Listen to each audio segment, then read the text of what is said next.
pessoal, me chamo Joyce, sou professora de Química e hoje vamos ver como elaborar fórmulas de compostos iônicos. O objetivo é ser capaz de elaborar essas fórmulas a partir da posição do átomo na tabela periódica e da sua configuração eletrônica. As colunas na tabela periódica são chamadas de grupos, então eu tenho o grupo 1, 2, 3, 4 e assim por diante. Percebam que nesse desenho, do grupo 2 eu já pulo para o grupo 13 e vou até o grupo 18. Por quê? Bom, esses grupos eram chamados antigamente de família A. Então, 1A, 2A, quando eu chegava lá no 13, eu tinha 3A, 14, virava 4A, 15, 5A e assim por diante. Isso me indica o número de elétrons que eu tenho na camada de valência, tá? Por isso que é mais fácil analisar os átomos desses grupos em especial. Os átomos que estão em azul, eles são os metais. Na ligação iônica, os átomos que estão em azul são aqueles que irão doar elétrons. Então, perceba, os átomos em azul na família 1, eles vão doar um elétron porque é a quantidade de elétrons que eles têm na camada de valência. Os átomos lá no grupo 13, que era antigamente 3A e por isso tem 3 elétrons na camada de valência. Em azul, o alumínio ele é um metal, então ele vai doar 3 elétrons. Depois, os átomos que estão em vermelho são aqueles que recebem elétrons. Quantos elétrons eles recebem?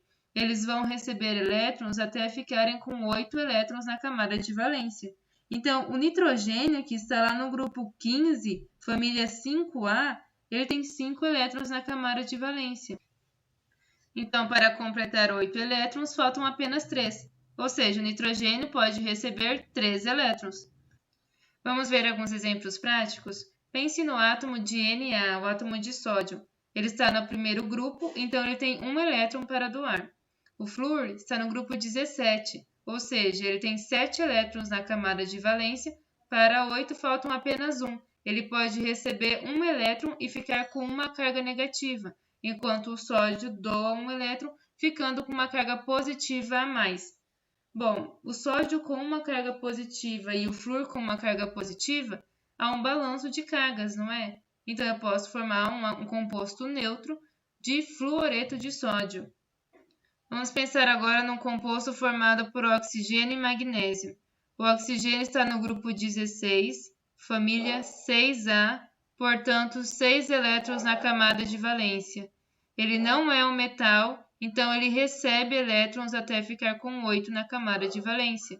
Faltam 2 elétrons. Isso significa que a carga dele será menos 2, ou seja, ele pode receber 2 elétrons, ficando com 2 cargas negativas a mais. O magnésio é um metal, ele doa elétrons. Está na segunda família da tabela periódica, no grupo 2. Ele tem 2 elétrons na última camada e ele pode doar esses elétrons. Ele pode doar 2, o oxigênio pode receber 2. Forma um composto neutro, dióxido de magnésio. E quando esse balanço não acontece?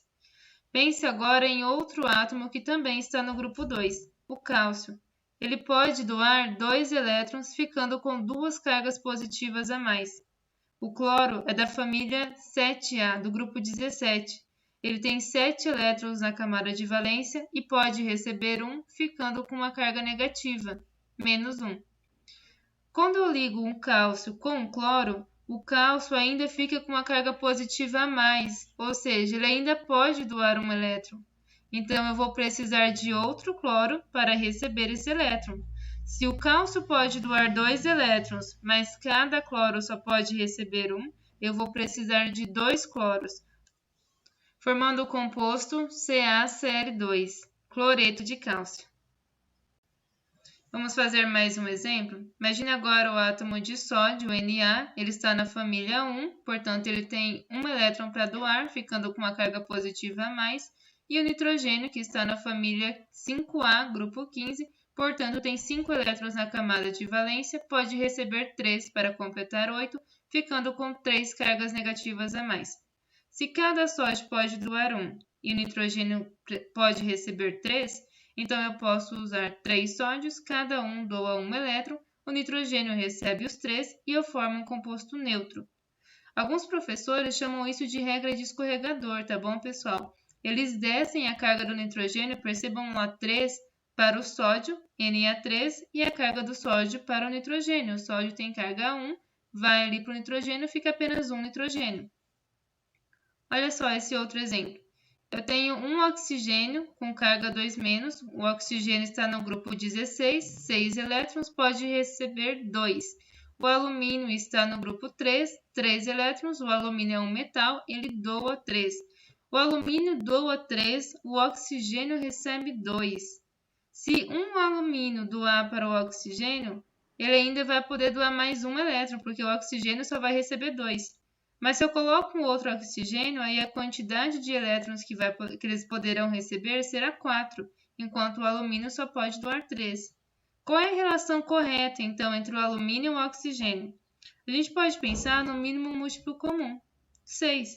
Bom, se é 6 elétrons no total, cada alumínio pode doar 3, 2 alumínios doam 6. Cada oxigênio pode receber 2, 3 oxigênios podem receber 6. Outra forma é fazer a regrinha do escorregador. O 2 do oxigênio desce para o alumínio, o 3 do alumínio desce para o oxigênio. Vamos agora pensar em alguns íons comuns. Por exemplo, o SO4 2- é o íon sulfato. Todo esse conjunto de átomos SO4 tem essa carga, 2-. O íon nitrato, NO3, tem a carga menos, ou seja, ele pode receber um elétron, uma carga negativa. O CO3 2- pode receber 2 elétrons, é o íon carbonato. São íons muito comuns em que a gente pode ligá-los a um cátion, nesse caso um metal, e formar também um composto iônico. Então pense, por exemplo, no cátion K+, que é o nosso potássio, está na primeira família, ele pode doar então um elétron. O NO3-, esse menos significa que pode receber um elétron, ele pode receber um, o potássio pode doar um, forma um composto neutro. O sódio pode doar um elétron, está na primeira família. O íon sulfato pode receber 2 elétrons. Bom, ele pode receber 2, o sódio só pode oferecer 1. Então, eu posso ter 2 sódios, cada um doando um elétron. O CO3 2- pode receber 2 elétrons e o magnésio, que está no grupo 2, pode doar 2 elétrons. Um pode doar 2, o outro pode comportar 2, tem um composto neutro. E aí forma o carbonato de magnésio. Vamos agora para a revisão. O objetivo da aula era elaborar a fórmula de compostos iônicos analisando a posição dos átomos na tabela periódica. Os metais que estão nos grupos 1 e 2 vão doar elétrons, a mesma quantidade indicada pelo grupo. Então, os que estão no grupo 1 têm um elétron na camada de valência, vão doar 1. Os que estão no grupo 2 vão doar 2. Os que estão no grupo 13 têm 3 elétrons na camada de valência, família 3A, vão doar 3 elétrons. Os não metais, que estão da família 14 até a 17, eles recebem elétrons. O grupo me indica a quantidade de elétrons na camada de valência, mas a quantidade de elétrons recebidos será aquela necessária para completar 8. Então, notem, os que estiverem no grupo 14, por exemplo, tem 4 elétrons na camada de valência. 14, 4A, 4 elétrons na camada de valência. Para 8, vão precisar de 4 elétrons. Os que estiverem lá no 16, 6 elétrons. Para 8, vão receber 2 elétrons. Já tem 6, precisa de 2. Feito isso, só é preciso se atentar ao balanceamento de cargas. Olha esse exemplo. Preciso de 2x, porque ele só pode doar um elétron, enquanto o y pode receber 2. No próximo exemplo, eu tenho o x que pode doar 2, o y que pode receber 3.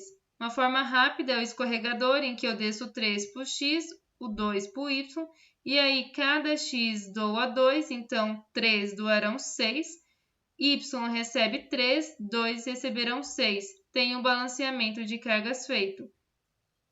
Pessoal, era isso. Obrigada por ter assistido e até a próxima.